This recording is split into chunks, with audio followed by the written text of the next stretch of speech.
क्षमा breaking Jain news. और एक सवाल ऐसा है जो मैं आधा मिनट तक बोलूंगा, उसके बाद आपका जवाब पूरा देश सुनना चाहेगा दुनिया की। गुरुवर, हम देश विदेश की यात्रा कराते हैं, वेज रेस्टोरेंट में जैन खाने की व्यवस्था करते, पूरी टीम उसके लिए मेहनत करती है। लेकिन 90 के दशक से अभी तक इंदौर की स्थिति ये हो गई है कि शादी ब्याह में 90 में जब माता पिता ले आते थे तो जैन फूड मिलता था, और आज लेके जाते हैं हम अपने बच्चों को तो वहाँ जैन फूड का एक छोटा सा स्टॉल लगता है, बाकी चारों तरफ वो फूड मिलता है जो जैन समाज के हिसाब से नहीं है। गुरुवर, ये संस्कृति पूरी क्यों बदली है और इसके लिए हम युवा क्या करें? जो युवा आपकी प्रेरणा से आगे बढ़ रहे हैं, हम शिखर जी की ट्रेन तक ले जाते हैं संघर्ष करते हुए, जैसे भी आज हमारे लिए एक संघर्ष हो गया कि हम अपने बच्चों को क्या शिक्षा दें कि वे शादी ब्याह में जाएं तो जैन फूड मांगे, और वहाँ जो शादी कर रहे हैं वो भी जैन फूड की व्यवस्था करें। देखिए, आपने जो मुद्दा उठाया है बहुत गंभीर और विचारणीय। ये बहुत ही आश्चर्यजनक बात है कि जैनियों के वैवाहिक कार्यक्रम में जैन फूड खोजना पड़ रहा है। ये जैनियों की बात कर रहे हैं कि गैर जैनों की बात? मैं जैन समाज की बात कर रहा हूँ गुरुवर, वहाँ पे बोर्ड भी लगा रहेगा, मैं लिखा तो रहता है। सुन करके हतप्रभ हूँ। अगर जैनों के घर में वैवाहिक कार्यक्रम हो और उसमें लिखना पड़े कि ये जैन फूड है, तो मैं समझता हूँ ये सारे जैन समाज के ऊपर कलंक है।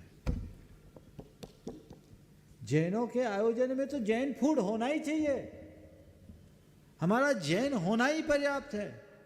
यदि जैन के घर में ऐसे पदार्थ जो जैनत्व के अनुकूल ना हो ये प्रयुक्त होता है तो घोर निंदनीय। मैं समझता हूँ कि आजकल जैनियों ने जमीकंद को जैन फूड में शामिल कर लिया, और जमीकंद को जैन फूड में शामिल कर लेने के कारण आलू, प्याज, लहसुन और कांदा, फूल गोभी तक, इन सब का प्रयोग धड़ल्ले से होने लगा। आप लोगों ने अपनी ही व्याख्याओं के आधार पर इन्हें अपनी मान्यता देनी शुरू कर दी। मुझे तो तब और दुख होता है जब ये बात सुनने में आती है कि जैनियों की पार्टियों में शराब का कैरेट लगता है, कॉकटेल पार्टियां चलने लगी। समाज कहाँ जा रही है? इन पर पूर्ण नियंत्रण होना चाहिए। आज देश विदेश में जैनों का अपना गौरव है।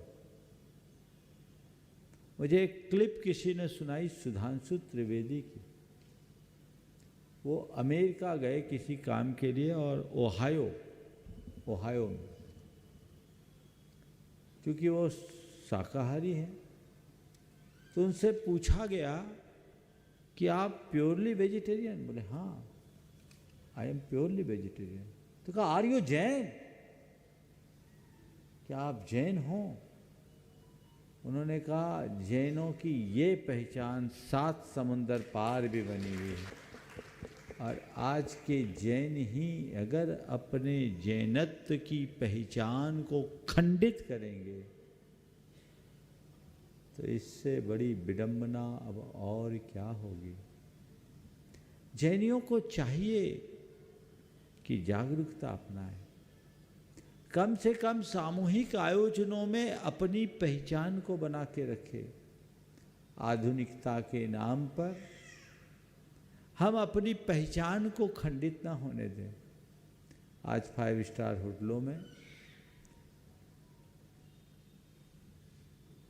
हवाई यात्राओं में, और अब तो सुन रहे हैं रेलवे में भी इसका प्रोविजन चालू हो रहा है। देश विदेश में जैन फूड कहने से आपको विशेष प्रकार के व्यंजन उपलब्ध होते। यदि आप लोग इसका अंधानुकरण करोगे तो आपकी ये पहचान खो जाएगी। मैं युवाओं से भी विशेषतया कहूँगा, कदाचित वैयक्तिक रूप से कोई यदि किसी वस्तु का सेवन करता हो तो मैं उसे कथनचित गौण कर सकता हूँ, लेकिन ऐसे लोग भी कम से कम सामूहिक रूप में तो इन बातों से परहेज करें, अपनी पहचान को न खोए। क्या फर्क पड़ जाएगा अगर एक आध दिन हम ऐसा कर लेंगे तो। आप कभी 5 स्टार होटल में रुकते हैं, आप स्पेशली जैन फूड मंगाइए, खाने के लिए एक से एक बढ़ के एक चीज़ है, ताकि जैनत्व को प्रोत्साहन मिले। आप किसी के यहाँ विवाह आदि संबंधों में जाते हैं, चाहे वो जैन हो और अजैन, अजैन हो तो बात ही नहीं, जैन हो तो और ज़्यादा जोर दे के आओ, बिना खाए आ जाओ, लेकिन ऐसी चीज़ पर हाथ भी न लगाओ। अगर लोग जागरूक होंगे तो ये सारी कुपरंपराएं समाप्त हो जाएगी। एक से एक आइटम्स है, बहुत सारी चीज़ें होती, उनको बनाया जा सकता है। महाराज जी हमने 2013 में टाइम्स ऑफ इंडिया की एक फ्रंट पेज की खबर छपी थी,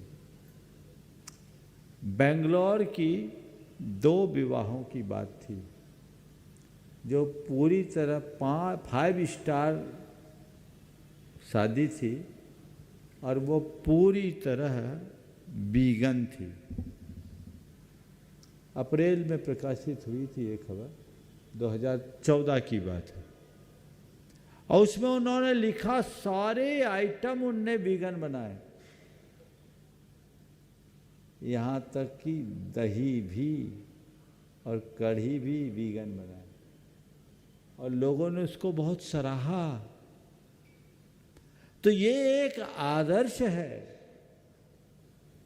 लोगों को नई शुरुआत करनी चाहिए और इसके लिए दृढ़ता से आगे आना चाहिए, और सबसे पहली पहल उन परिवारों को करना चाहिए। मुकेश जी, सबसे पहली पहल उन परिवारों को करनी चाहिए जो गुरु भक्त कहलाते हैं। आने जाने वाले गुरुओं के खास भक्तों में की श्रेणी में आते हैं। वे अपने घर से शुरू करें कि नहीं, मैं पक्का जैन धर्म का अनुयायी हूँ, मैं अपने घर के किसी समारोह में ऐसा कार्य नहीं करूँगा और ऐसे चीज़ों को स्थान नहीं दूंगा जो हमारे जैन धर्म के मूलभूत सिद्धांतों के विरुद्ध हो। यदि ऐसा संकल्प लोगों के मन में जग जाए तो मैं समझता हूँ बहुत व्यापक परिवर्तन हो सकता है। सबके मन में ऐसा संकल्प जगना चाहिए, ये संदेश सब जगह जाना चाहिए। हम धर्मी हैं, हमारी धर्मनिष्ठा तभी सार्थक होगी जब हम अपने आचार विचार और व्यवहार में वो पवित्रता स्थापित करें। नमस्ते गुरुदेव। नमस्ते कीर्ति जी जैन।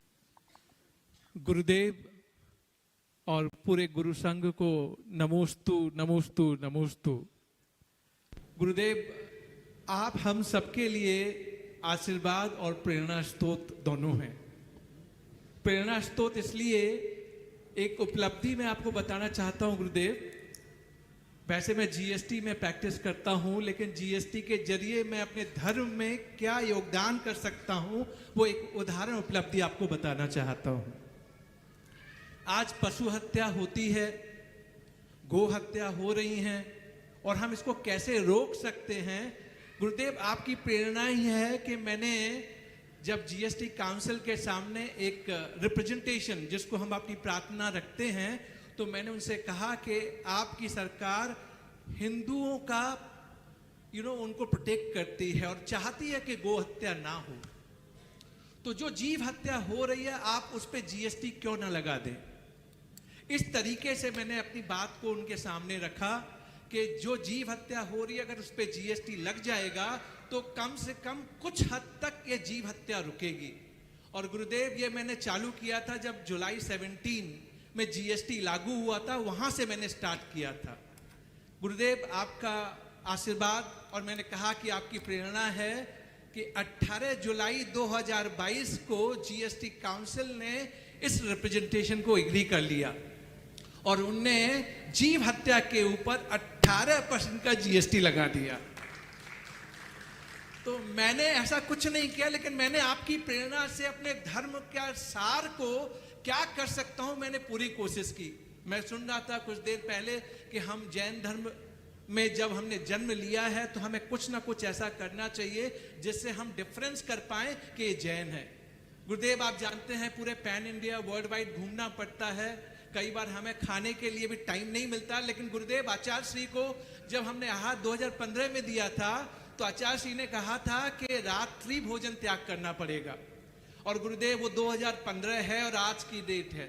आपका आशीर्वाद गुरुदेव, आचार्य श्री का आशीर्वाद, हम लोग रात्रि भोजन नहीं करते।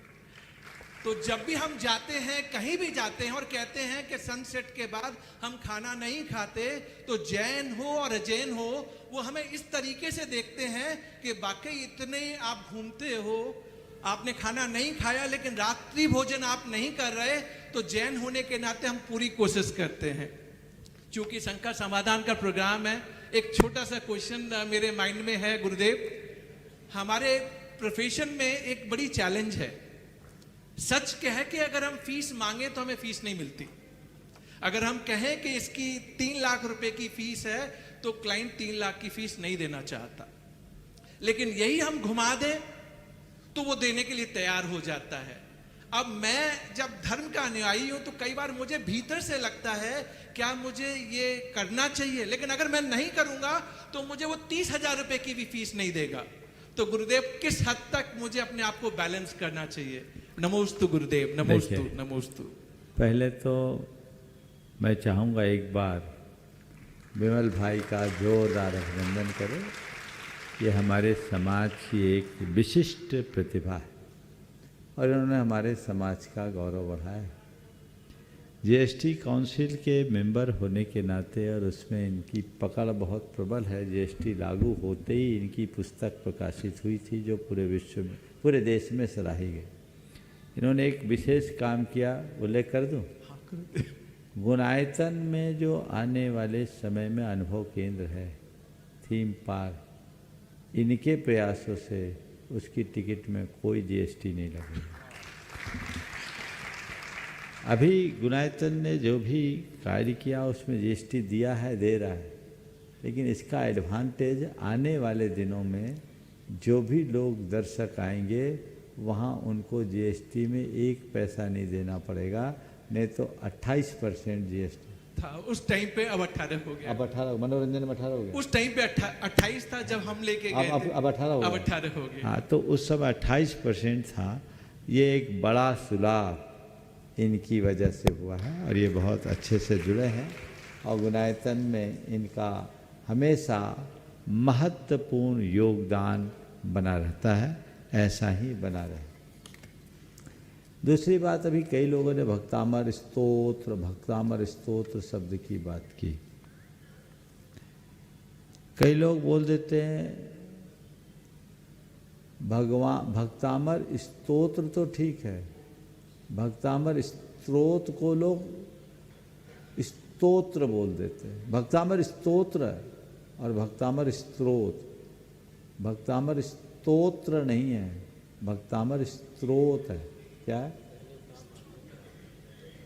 स्तोत्र, सॉरी, भक्तामर स्तोत्र है, पहले तो फिर त्र, ये जब भी पढ़े तो ये ध्यान रखें। आपने जो पूछा है कि अपने क्लाइंट को सीधे सीधे बात कहें तो दाम कम मिलता है और घुमा दें तो ज़्यादा मिल जाता है। मैं कहता हूँ आज देश में सुप्रीम कोर्ट के जितने भी एडवोकेट हैं वो फाइल लेने से पहले क्लाइंट से कहते हैं हमारी इतनी फीस है, आप लोग उनको पूरा पैसा चुकाते हो कि नहीं चुकाते? जैसा वो बोलते वैसा आपको करना पड़ता है, तब वो आपकी फाइल एक्सेप्ट करते हैं। मैं विमल जैसे व्यक्ति से ही अपेक्षा करूंगा उस ऊंचाई को प्राप्त करे कि उन्हें क्लाइंट के पीछे न जाना पड़े, क्लाइंट उनके पीछे आए। और ऐसी गुडविल बनाओ कि ये घुमाने वाला व्यक्ति नहीं है, बल्कि हमारी भटकन को मिटाने वाला व्यक्ति, सही सलाह देने वाला व्यक्ति है तो मैं समझता हूँ फिर लोग खोज के आएंगे और उसका सुपरिणाम भी होगा। हालांकि आपका जो प्रोफेशन है उसमें इस प्रतिष्ठा को प्राप्त करने के लिए एक लंबा संघर्ष करना पड़ सकता है, लेकिन इसे एक चुनौती के रूप में स्वीकार करें तो इसे एक उपलब्धि में बदला जा सकता है। प्रयास करें। गुरुदेव बस 30 सेकंड लूंगा। आपका आशीर्वाद है गुरुदेव। आज की डेट में मैं फी जैसा आपने कहा उसी के हिसाब से मैं क्लाइंट को कोट करता हूं। उसकी इच्छा है तो वो आए और उसकी इच्छा नहीं है तो ना आए। गुरुदेव यही आशीर्वाद है आपका कि स्ट्रांगली मैं अपने डिटर्मिनेशन के साथ, प्रोफेशनल एथिक्स के साथ अपने आप को आगे लेके बहुत